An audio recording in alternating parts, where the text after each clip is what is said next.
Johnson ഓപ്റ്റിക്കൽസിൽ തിങ്കൾ, ബുധൻ, വെള്ളി ദിവസങ്ങളിൽ രാവിലെ 10 മുതൽ ഉച്ചയ്ക്ക് 1 മണിവരെ കണ്ണു ഡോക്ടറുടെ സേവനം ലഭ്യമാണ്. എല്ലാ ബ്രാൻഡഡ് ഫ്രെയിമുകളും ഇവിടെ ലഭ്യമാണ്. ഡ്രൈവിംഗ് ലൈസൻസിനുള്ള സർട്ടിഫിക്കറ്റുകൾ കൂടാതെ ഡോക്ടർമാർ നിർദ്ദേശിക്കുന്ന എല്ലാത്തരം കണ്ണടകളും ജോൺസൺ ഓപ്റ്റിക്കൽസിൽ നിന്നും ലഭിക്കുന്നു. ജോൺസൺ കണ്ണട വ്യാപാരം, ഡിവൈൻ ആശുപത്രിക്ക് എതിർവശം, വടക്കാഞ്ചേരി. നടൻ വിനായകനെതിരെ എറണാകുളം DCC പ്രസിഡന്റ് മുഹമ്മദ് ഷിയാസ്. വിനായകൻ ഒരു പൊതുശല്യമായി മാറുന്നുവെന്ന് ഷിയാസ് പറഞ്ഞു. സർക്കാർ പിടിച്ചുകെട്ടി കൊണ്ടുപോയി ചികിത്സിക്കണമെന്നും അദ്ദേഹം പറഞ്ഞു. താമസിക്കുന്ന സ്ഥലത്ത് പോലും വിനായകൻ പ്രശ്നമുണ്ടാക്കിയിട്ടുണ്ടെന്നും ഷിയാസ് കൂട്ടിച്ചേർത്തു. ശക്തമായ നിയമ നടപടി സ്വീകരിക്കണം.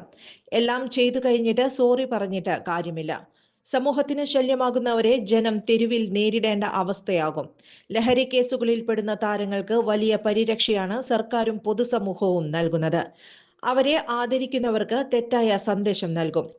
തനിക്ക് തെറ്റുപറ്റിയതായി വേടൻ ഏറ്റുപറഞ്ഞു. എന്നാൽ എത്ര പേർക്ക് അതിന് കഴിയും? സിനിമാ മേഖലയിലുള്ളവർ ഗൗരവമായി ചിന്തിക്കേണ്ടതാണ്, ഷിയാസ് പറഞ്ഞു. അടൂർ ഗോപാലകൃഷ്ണനെയും യേശുദാസിനെയും അധിക്ഷേപിച്ചുകൊണ്ട് വിനായകൻ ഫേസ്ബുക്കിൽ കുറിച്ചിരുന്നു. എന്നാൽ ഇന്ന് മാപ്പു പറഞ്ഞ് വിനായകൻ രംഗത്തെത്തിയിരുന്നു. പിന്നാലെ മാധ്യമങ്ങളെ അധിക്ഷേപിച്ച് വിനായകൻ വീണ്ടും രംഗത്തെത്തിയിട്ടുണ്ട്. മുൻ മുഖ്യമന്ത്രിമാരായ VS അച്യുതാനന്ദനെയും ഉമ്മൻചാണ്ടിയെയും അധിക്ഷേപിക്കുന്ന ഫേസ്ബുക്ക് പോസ്റ്റിട്ടെന്നാരോപിച്ച് നേരത്തെ വിനായകനെതിരെ പോലീസിൽ പരാതിയുണ്ടായിരുന്നു. യൂത്ത് കോൺഗ്രസ് എറണാകുളം ജില്ലാ പ്രസിഡന്റ് സിജോ ജോസഫാണ് പരാതി നൽകിയത്. കൂടുതൽ വാർത്തകൾക്ക് ഞങ്ങളുടെ ചാനൽ സബ്സ്ക്രൈബ് ചെയ്യുക. ഫേസ്ബുക്ക് ഫോളോ അപ്പ് ചെയ്യുക. വാർത്തകൾ വേഗത്തിലറിയാൻ Anytime News.